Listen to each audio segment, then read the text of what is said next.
teacher, my class never got that quiet that fast. I am impressed. Good evening and welcome to Anne Arundel Women Giving Together's 7th annual Women and Leadership event. We are delighted to have you here with us this evening. We think you're going to enjoy a lively and engaged discussion. I'm Karen Smith, and I am the president this year of Anne Arundel Women Giving Together. Before we get going, we always have some thanks to hand out, and an event like this can't happen without a whole bundle of thank yous. So I'd like to start with thanking Broadneck High School, Eileen Lemon, their business manager, for allowing us to use this wonderful venue. The guys back in the AV booth for being here after school hours in the evening to help us make microphones work. So thank you guys. We also want to be sure to thank Lowe's Hotel. They are a wonderful community partner, and they provided complimentary lodging for our speaker this evening. And I know you've had a great time there. And we also want to thank the weatherman for putting the snow on Monday, not on Wednesday. Also want to thank Julie and Carol Cronin, who are our wonderful chairs of this event this evening. Diana Rohde for this gorgeous program that she put together. Thank you, Diana. We obviously want to thank our partner, the Community Foundation of Anne Arundel County. Bess and her wonderful staff for their help, and Bess in particular. You'll hear more from Bess later, but Bess in particular for being such a great thought leader in developing this evening. So thank you, Bess, for being our partner in lots of ways. And we want to thank you for the table full of toiletries that you brought. Fantastic. As you know, those will be used at the Homeless Resource Day, and if you have more that you couldn't carry, or if some of you said, oh, I left it on the kitchen table, there will be a drop-off box at the Community Foundation the rest of the week.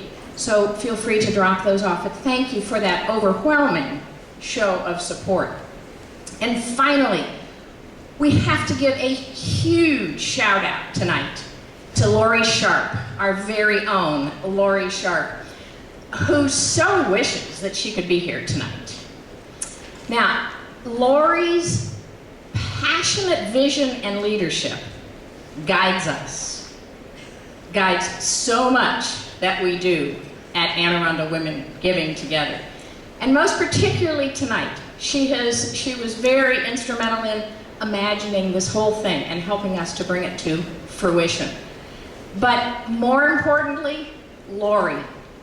Those of you who know Lori Sharp know that she exemplifies the true meaning of one woman with a vision and a passion can make a difference. So Lori, this one's for you.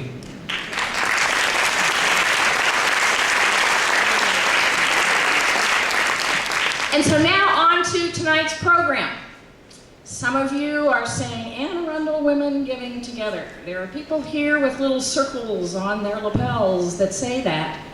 What is Anne Arundel Women Giving Together? Well, let me give you just a really brief overview and encourage you to read in your program tonight about it. Along with all the other programs that we do throughout the year, this one tonight is particularly important, and we'll talk about that in a minute. Anne Arundel Women Giving Together, that's a long name, so we call it AAWGT, which is still a mouthful, but that's what we do, is a giving circle. It's an organization of 200 pretty empowered women who come together to bring their dollars, their skills, their leadership, and their abilities to make a difference in the lives of women and families in Anne Arundel County. Now, through our 7 years of grant making, Anne Arundel Women Giving Together has invested in nonprofits in our community nearly $600,000 in grants, which is awfully good for a young organization. Many of you have participated through your grant giving, and I bet there are some of you here in the audience today who have felt the power of that giving, either as a nonprofit that you are part of, or perhaps as an individual who is appreciating the services provided by these nonprofits. Some of you, this will be your first exposure to AAWGT. So again, we encourage you to read the back of your program. We encourage you to talk to these women that have stickers that say they are members. Ask them what this organization is all about. The website is listed on the program. Go to it, browse it, learn about it. Check our newsletters, see what we've been up to. We're a very busy organization, and we welcome women of all shapes and sizes and ages to join with us in our work. Outside, in case in your hurry to get in here you went by it, is a membership table. Heidi and Paula are manning the membership. There they are. There's Heidi in the back, manning the membership table. Please feel free to stop by, and if you are so inclined, we'd love to have you join this evening. If you want to just take information and think about it, great. But please feel free to stop by and learn more about what we are up to. So Anne Arundel Women Giving Together was started by the vision of one woman who had an idea. Now, there's a lot to be said about the power of a woman with an idea. There are a couple of men in the audience. We can probably ask them if they agree. So that's what tonight is all about. It's about discovering the leader that is in each of us. And it's about unlocking that potential. Tonight we are pleased to invite you to join in a conversation with Molly Barker. You know Molly as the founder of Girls on the Run. What you may not know, yeah, that's worth a round of applause.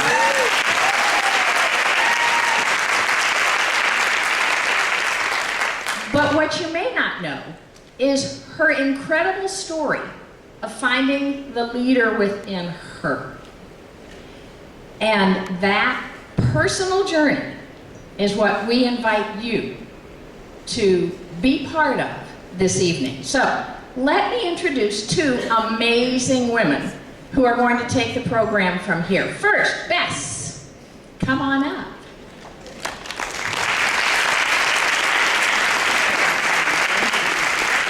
This amazing woman is the executive director of the Community Foundation of Anne Arundel County, of which Anne Arundel Women Giving Together, how many long names can we put together? Anne Arundel Women Giving Together is a fund of the Community Foundation, and we are delighted to be part of their work. Bess is going to act this evening as our host, as our moderator. Now let me introduce the person you all came to hear from, because Bess, we know it wasn't us they came to hear. Walking up the steps is Molly Barker.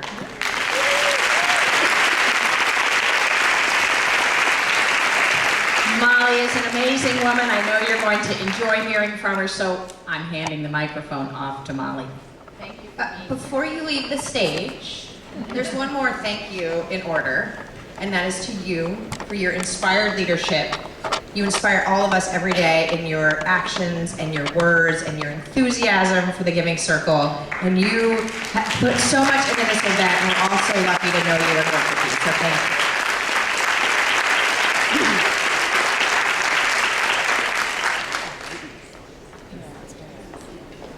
I just want to do a couple more thank yous before we get started, if that's okay. One, I want to thank Laura Mish from Girls on the Run, who made sure that we got this facility tonight and that the heat was on, which is a good thing. I too want to thank all the members of the Women's Giving Circle for being part of AAWGT and part of the Community Foundation family. We really appreciate your contributions. I want to thank my board members, who are here. One of them is one of the brave men in the room, Tim Nolan. Thank you all for being here with us tonight. We couldn't do the work of the Community Foundation without our board. Carol Thompson, our founder, is here. She's in the back of the room. She's the founder of the Community Foundation. I would not be here if it wasn't for her. And I want to thank all of you for coming out here tonight. And I'm really thrilled to be with you. And I'm really excited about being here with Molly. She's one of my role models. And I got the chance to meet her about 5 years ago. And Molly's the kind of person who never meets a stranger. And you're going to be as in love with her as I am by the end of tonight. So we're going to get started. So first, Molly, tell us about your connection to the Annapolis area. So my dad lived in Annapolis for many, many years, and my grandmother lived here. So we used to always come up here on like Thanksgiving break, and my grandmother would inevitably set me up on a date with someone from the Naval Academy, because of course they could never be troublemakers. Little did she know, you know. And my father was a sailor, so he was very connected to the Annapolis Yacht Club, and his last name was Wilmer. For those of you out in, is it Chestertown? There's a park out there named Wilmer Park. That's where my father's family lived, and he sailed and did all his sailing stuff. Well, welcome back. We're always happy to see you.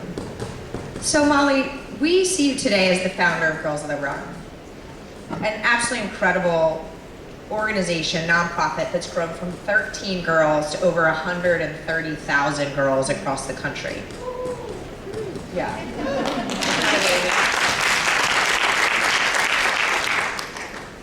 Were you always the strong, dynamic woman that you are today? Were you always a leader? Yes, I was. Actually, I was a leader. I think we're all born with that capacity. And some of us hold on to it, you know, throughout our whole life. And then some of us dim that leadership light somewhere around, you know, 6th or 7th grade. But I thought I might share with you my first leadership role at Myers Park Traditional, which was an elementary school. In 5th grade, I was responsible for the pantsuit revolution. So in 5th grade, girls were not allowed to wear, this shows my age, it was in the 70s, maybe late 60s. Girls were not allowed to wear pants. And that really was no good. On the playground, you could not climb the jungle gym because you were in a skirt. I mean, it just was not acceptable. So I coordinated a full-on by grade level. I got a leader in each class, starting with 1st grade to even 6th grade, where we had a pantsuit day. And I coordinated it. So we'd meet in the bathroom, and I gave out all the various tasks of the day. So the day comes, I show up downstairs at breakfast in my pantsuit, and my father, who was a fairly conservative fellow, said, "I thought there was a rule against pants." I said, "Why, yes, there is, and I'm leading the revolution." And he said, "Oh, no, you're not, Missy. Go back up and put on the skirt." So, of course, I went and put the skirt on, tucked the pants into my backpack, and he said, "I think I'll drive you to school today." So I was the only girl at Myers Park Traditional in a skirt on the day that I had coordinated the pantsuit revolution. So the principal called me up on the stage, and I stood up in front of everybody and said I was the one responsible, and I had to wear a dress. And you know, my rebellious clan of people didn't seem to mind because I took the blame for everything, and we did end up getting to wear pants. I'm so glad. So Molly, you mentioned that at some point many women experienced the dimming of their leadership light. Did that happen to you? Oh yeah, yeah. Of course it did. I mean, this was you know, mid-70s, I guess. And I grew up in the South, in Charlotte, North Carolina, and girls were supposed to behave a certain way. I was an athlete. Well, that was clearly unacceptable. You had to look a certain way, sort of play a certain part, and being a leader, and as we've learned lately, there's a great campaign right now about being bossy, that girls are not supposed to be, you know, we're labeled bossy if we're leaders. I I actually just morphed into a stereotype of girls. I became very quiet.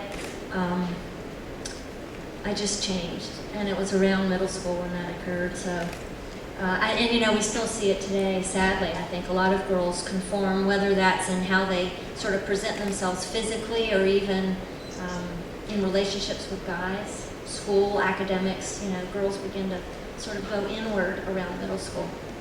So I heard today you were asked some really interesting questions by some girls at Mills Pearl Elementary. And one of the questions, there's a Girls on the Run team at Mills Pearl, and these are 3rd, 4th, and 5th grade girls. And Mills Pearl is a Title I school in Annapolis, which means there are many low-income girls at the school. And one of the girls asked you, I understand, were you always comfortable in your skin? And I love that question, so I want to ask that.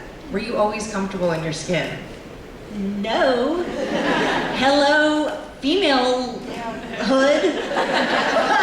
And I think what's interesting is, I remember, I think many women have had this experience. It's sort of like, one day I will be comfortable in my skin, and by the time we're comfortable in it, it's now like gravitating to the floor. I was afraid you were going to say that. It's really interesting. So what I've learned is there's sort of this ebb and flow with it, right? And there have been periods where I felt really awesome and comfortable in my skin, and then other times when I haven't. And that where I find true comfort is in the knowledge that it is an ebb and a flow, and that I'm not always going to think I'm awesome, and there'll be times of great self-doubt. So how'd you get your light back? How'd you get your leadership light back? Because you obviously have it now, because you're shining it on all of us tonight. Well, so first of all, I have to talk about my mom. So my mother dimmed her light for many more years than I dimmed mine. And when she was about 51, which at the time seemed terribly old, and I'm 53 now, so she started running. And this was a really odd thing for a woman in the mid-70s at age 50 to start running. And just so you can get sort of an understanding of my mother, she was like 5'8", and her hair made her 6'3". So she would go running, and she would come back, and I began to see this light really come out of this woman. And she asked me to run with her. So I started running with her, and it was during these periods of great silence, actually. We didn't ever really talk, where it was an unconditional space. There was no negative talk, never negative language even in my own mind. I think that later began to sort of come out a little bit more. But it wasn't until I was 32, actually, when I had an epiphany. So what's fascinating, many people find this, actually it's not very fascinating, maybe only to me. I started drinking at the age of 15 too. So, you know, that was one of the coping mechanisms, sadly, that many people use to sort of, the light was dimming. I didn't like that the light was dimming, so I didn't want to address it though, so I started drinking. So at age 32, I hit bottom, you know, and I come from a long line of alcoholics and really thin people, and hit bottom, and so went out on this run. It was July 7th, 1993, and I'm just grateful that I'm one of the lucky ones that sort of had a revolutionary thing occur, like bam, like a lightning bolt. On this run, I just had this experience where I call it going into a state of nothingness. For several paces right there in Charlotte, North Carolina. I had this experience where every word, every stereotype for just a brief few steps fell away. And I realized at age 32 that I'd been allowing language, people, stereotypes to really define who I was. And in that state of nothingness, kind of had this epiphany that, oh my gosh, I'm nothing.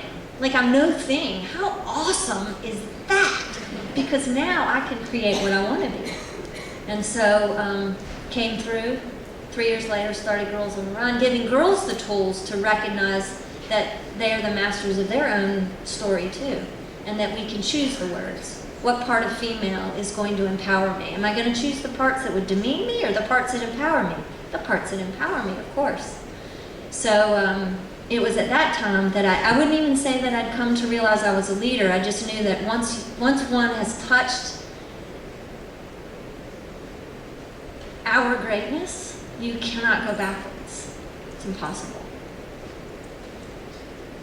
So, how did you find the grit inside yourself after sort of hitting bottom at 32? Where did you find that grit to rise above it all?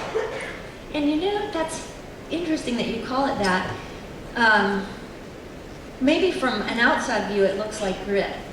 I just knew it as, this is what I did, you know, it's really weird. But here, I call it flow. When I am in a place of complete alignment with like what I'm supposed to be doing in the world, purpose, I feel like I am a freaking magnet.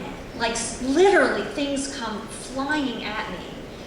Books were coming out of nowhere. People were handing me books. There was one called Reviving Ophelia, which was a very popular book back in the mid-'80s. People started to come forward that were dealing with some of the same issues that I had dealt with. And suddenly, the seeds for Girls on the Run became very obvious. It was almost like I couldn't not do it, you know. So I don't know that it took as much grit as it might have appeared. It just was like, there it was, I had to do it. Talk a little bit about the story of convincing the first principal to take on Girls on the Run. Oh yeah. So just to give you some context, there was no youth development programs back then really specifically for girls at this point. You know, there was sort of multi-gender, like there's more than two. There were co-ed things. So I remember I went to the school counselor at Charlotte Country Day School, which is where I went as a kid. And I said, so I want to do this program. It's called Girls on the Run. And I described a little bit about it, and his actual words to me were, "Oh, that sounds cute." I've told this before, and you've heard me, but I remember thinking in my head, like, cute? This is my life, man. You know, this is going to be a species-level transformational shift in the way girls and women perceive themselves. Like, we're going to eliminate the objectification of women from around the globe. But what's funny is, I did not have that language, right? This was,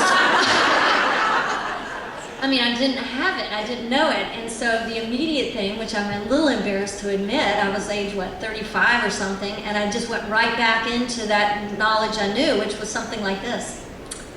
It is. Can we do it? You know? And he said yes. So it worked. So it worked. But now I'm unabashedly fearless in saying, you know, these things about species level transformational shift. Wait, say that one more time.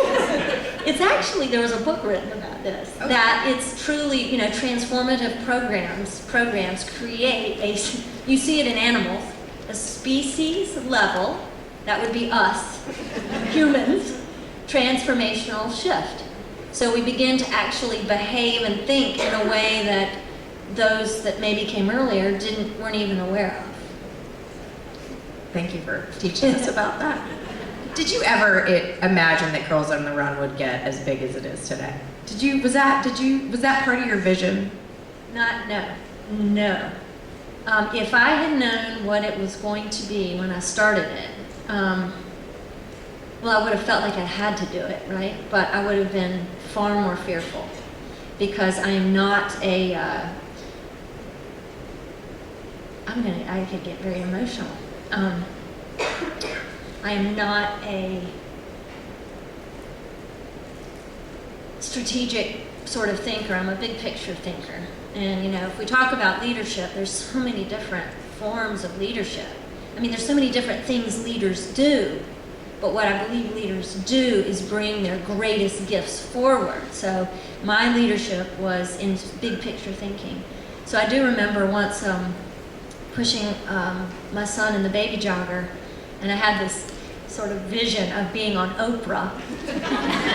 And all these women were in the room with us that were coaching Girls on the Run. This was when we only had one site.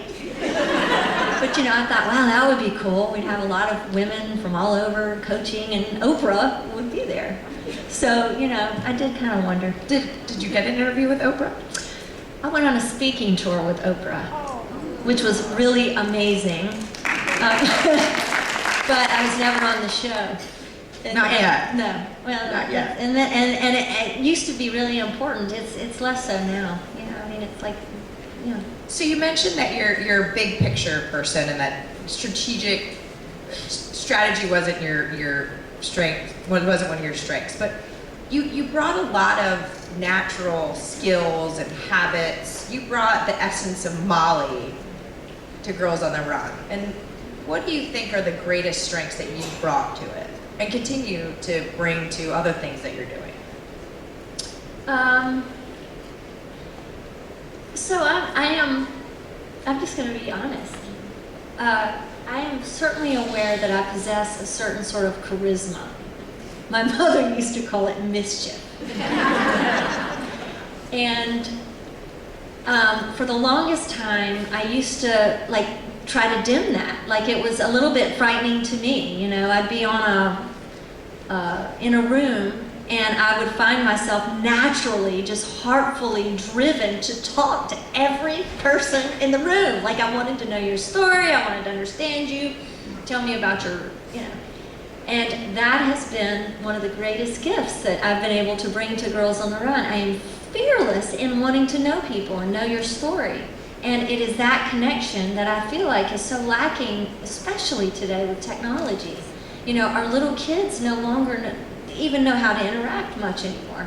So definitely that was a strength. And then the other is kind of a willingness to be vulnerable, to just sort of lay it all out there. And when I screw up, just say I screwed up and let's move on. And those two things, I think, together have created a space where other leaders and spirits can thrive. So there must have been some things about starting Girls on the Run that were really fun and maybe surprisingly easy. What were those? For me, the fun and the easy parts were, and it's where my joy comes, right? We talked about that today with the kids. Where our joy lies the kind of the easy stuff. Writing the curriculum. You know, I was really good at writing the curriculum, which is what all of our councils use. Getting people excited about the program. You know, I could very quickly, like in an elevator, seriously, you've heard the expression elevator pitch? I could, from floor 0 to 10, sell somebody in an elevator about Girls on the Run. And it was, but from an authentic place. Those things were just great fun. And meeting people, oh my gosh, getting to meet some really awesome, that's probably been the best thing, is meeting the kids and our coaches. So inevitably I'm going to ask you, what were the barriers did you hit? What was hard and how did you overcome it? Yeah, the hardest parts were every woman's story. I'm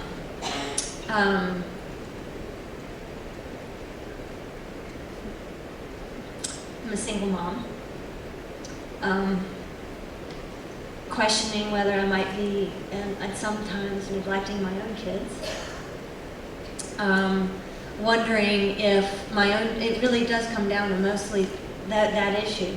Wondering if my children, who were not able to participate in after-school sports because I was working full-time, you know, did they somehow lose out on something? I can remember once being on a radio interview. This is sort of poignant and sad and funny all at the same time.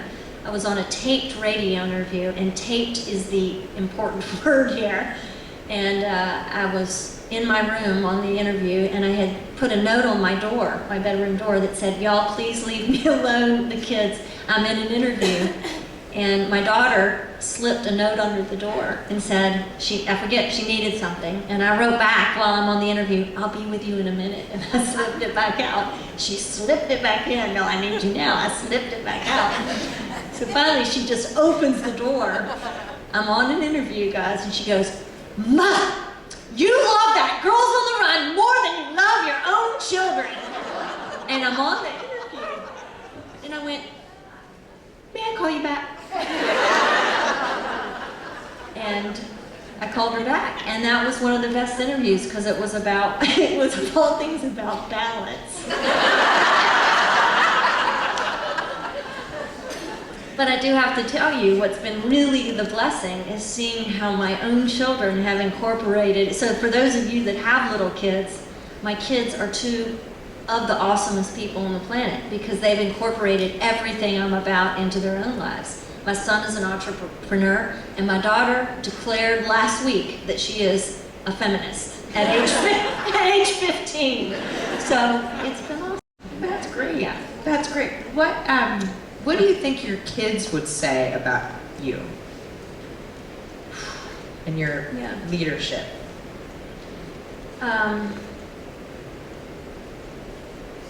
think they would both say that they would both say this because I see it in them, that I try my best to lead from my heart and in a space that is genuine and real and unconditional. Mm-hmm. So someone once told me that leadership is about tapping the leadership that is within others. And you do this so beautifully. You bring out the light in other people. So when did you know it was time to pass the Girls on the Run baton off? When did you know that it was time to move on from Girls on the Run? There were two important things that happened, and for anybody that's an entrepreneur, which I kind of put myself in that category, a social entrepreneur, there was a point about 6 years in when the organization actually was beginning to suffer because I was in charge of it. And I was beginning to have like anxiety. I was trying to do it all myself. And I realized at that point that I needed help. And that was when we hired our first executive director who came in. The executive director, which you are one, I believe. Actually, this was a woman who loved Excel spreadsheets. That may not be you, but she loved Excel spreadsheets. She loved dashboards. She loved looking at budgets. She loved these things. And I was like, oh my gosh, there's actually somebody who likes that stuff. I mean, to me, that was as bad as cleaning toilets. I'm not kidding. And I thought no one would want to do that. Found her, and it was like, wow, that is awesome. And so what began to happen is we began to just put into different categories these various skills that we needed, and lo and behold, there are people that find their joy doing those things. Fundraising. Do you know there's people that like fundraising? You're probably in the mood. There are people that love putting on events. I mean, I'm not one of those. And so you just sort of put it out there, and we included things like our core values, lead with an open heart, things like that. So you get the right culture and the people with the skill sets to do it. It was fabulous. So now I've just retired from Girls on the Run as of January. That was a very difficult decision, but it was 3 years in the making. And I realized that, you know, for the organization, I wanted to live past my time here. So it was ready. So it's sustaining itself just fine. And I mean, there were lots of tears and lots of tears and fear and feeling like I was at the same time I was needing to leave, I was feeling pushed out. I mean, these are all very normal feelings for founders, but we kind of landed to a nice balanced space, and it's good. So you're onto some really wonderful things. So what did you learn from starting Girls on the Run? And what are you doing to build on that experience? What are you doing now? What did I learn from Girls on the Run? That you're using to do what you're doing now. I think the biggest, what's really weird is I'm a life learner. So it's hard for me to look back at what I've learned because I'm just continuing to learn. I don't know if that makes sense. But what I've learned, I think more than anything, is that the world is very hungry for what the feminine brings. And when I say feminine, I'm not talking about like girly stuff or female. I'm talking about the world is very, very yearning for things like compassion and love and nurturing and tenderness and strength and vulnerability. And that I feel a very strong obligation to every little girl I've ever told that you are beautiful, you are whole, you are perfect just the way you are, to march right into my next stage of life being all of those things, fearlessly. Even when the world would suggest that love and compassion are weak, I see it as the total opposite. And that it is our role and my role as a woman to carry that into whatever arenas that may be, whether it's a corporate or political setting. The world needs it. That's kind of where I am. Molly, you recently had an experience after founding Running Mates in which you found yourself not being able to talk about love and compassion. And you made a really big and tough and brave decision. Will you tell us about that? Yeah. So about a year ago, I tried starting another organization. You wouldn't have heard of it because it didn't go. It was called Running Mates, and what we were trying to do was, I was hoping to take this sort of conversation with love and compassion into the political leadership, because I feel like it's missing. We've got a lot of conversation about economics and a lot of polarized conversation, but where are the philosophers? Where are the people that talk of love? So I started a program, and it was to invite members of Congress to work with children and engage in a dialogue around heartful leadership. And what began to happen was I would go into these meetings and I would use these words like compassion and love, and I was reminded very quickly that that language doesn't work here. So why don't you change it or water it down a little bit? You could use the word connection and empathy instead of love and compassion. So I agreed to that. That sounded pretty good to me. But what began to happen was I began to measure my words and everything that I did. I began to, that light that is me, which is the essence of me, began to dim. I was beginning to have anxiety, stomach problems, a whole host of things. And so I realized that I couldn't do it. So for a year, there were tens of thousands of dollars invested of other people's money. I had to pull the plug because I could not go into a project that I didn't feel like I was serving these girls. I couldn't be my authentic self.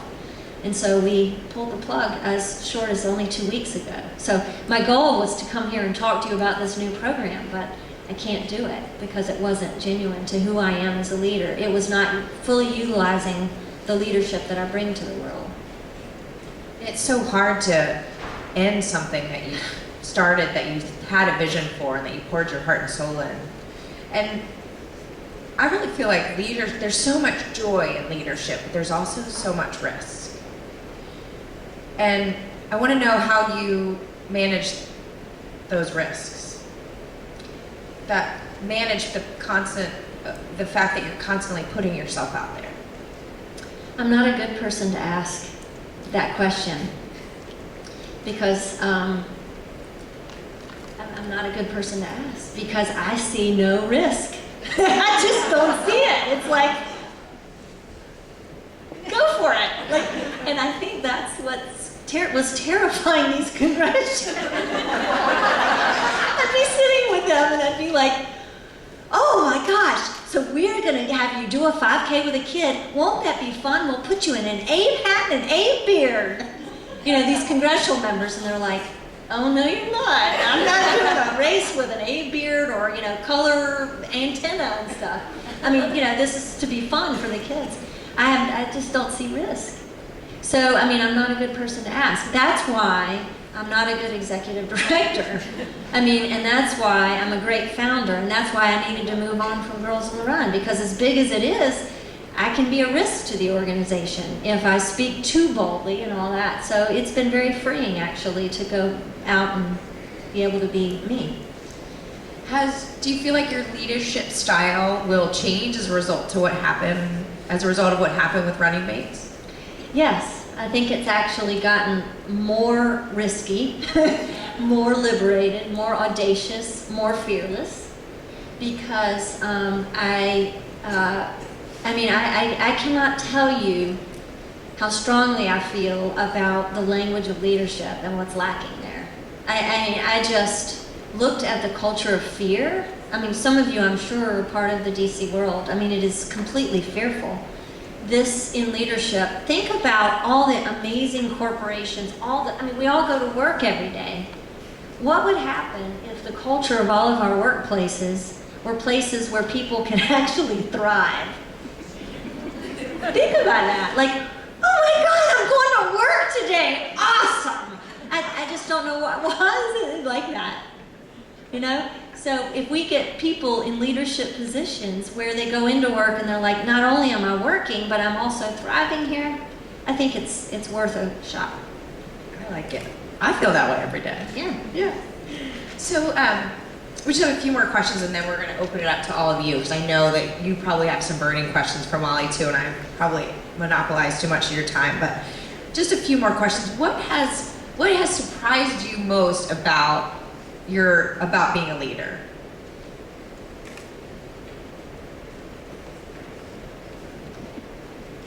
This is going to sound really weird. What surprises me is like being, I don't know how else to say this, kind of being known. Do you know what I mean? That's kind of weird. So like, people will meet me for the first time, especially some of our girls on the run coaches, and I'm just being brutally honest here, and they're like nervous to meet me. And that just is weird. That is a very weird phenomenon. For those of you that are in your work and you're known within your work, there's a certain energy that walks in the door before I even get there. Well, you're Molly Barker. But I mean, it's weird. It's weird. It's just weird. And that is something I don't know if I'll ever, and so I want to honor that space with people. But I also, it's like, I don't know. There's some blood. It's just weird. I can only imagine. That So was what? so unproductive of an answer. I think that was really honest. So, how are you going to continue to grow as a leader, and what's next for you? As you're blushing terribly up here. So, do y'all see my red boots? Yeah. Okay, did you notice the red boots? Yeah. So, let me just tell you a funny thing about these boots. So, I am a fashion nightmare. You can tell by looking at me, like I just don't know how to dress or anything. And don't feel bad for me, I'm okay with it. I think you look great. Oh yeah, whatever. And so I was turning 50. I was the day before my 50th birthday. My daughter and I were in the mall, and she is a fashionista. Let me just tell you, the girl has style. And we passed these boots. And I looked at them like, they're like Dorothy's red boots. I was like the little kid that saw the shoes. And I was like, oh, those boots, right? And I walked over and I tried them on. And I said, oh, 50-year-old women don't wear red boots. And so I put them back. Helen went back with her dad. I'm not married to him anymore. And they bought those boots for me. And the next day, on 50th birthday, there they were down by the breakfast table. And she had written on the bottom of them, there's just, you're not older, there's just more of you to love now. More life to love now. And so these boots have been very... Is that worn off? It's all worn off. But these boots have been a real source of strength for me. And what I've started to see is now I can't go anywhere without wearing these boots. Now the long story and short of this is, people have these boots or have some kind of energy to them. So I'm not sure what's coming next, but I'm warning you, it will be revolutionary, and it will be something to do with red boots. And it will be fun, and it will be authentic, and it will be humorous, and it will be lively. It will be everything that I think leadership should be. I'm excited to find out what it's going to be. I'm in a holding pattern. I'm just in that state of like receiving right now, just waiting. So this is my last question. So you all can start queuing up at their mics with your question. So there are a lot of Molly words that you use, like compassion and being present. What's your mantra? What are the words in your head that you say to yourself? One of my favorites is, this too shall pass. This too shall pass. That's a very powerful word, especially when you're in a dark space. I try not to remember it when I'm in a happy space. Because that's stinks, doesn't That's it? true. But even in the happy space, this too shall pass. Shoot.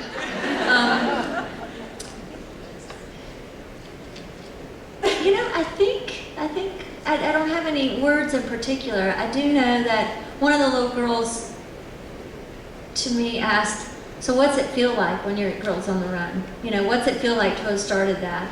And I scared them to death because I threw my arms up and I went, it feels like this.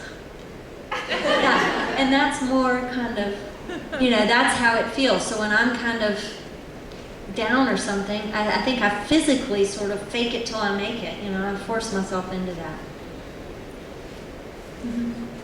Thank you. I'm going to keep asking questions because I think it's so cool to be hanging out with Molly. So, are you coming down to ask a question? Okay. Thank you.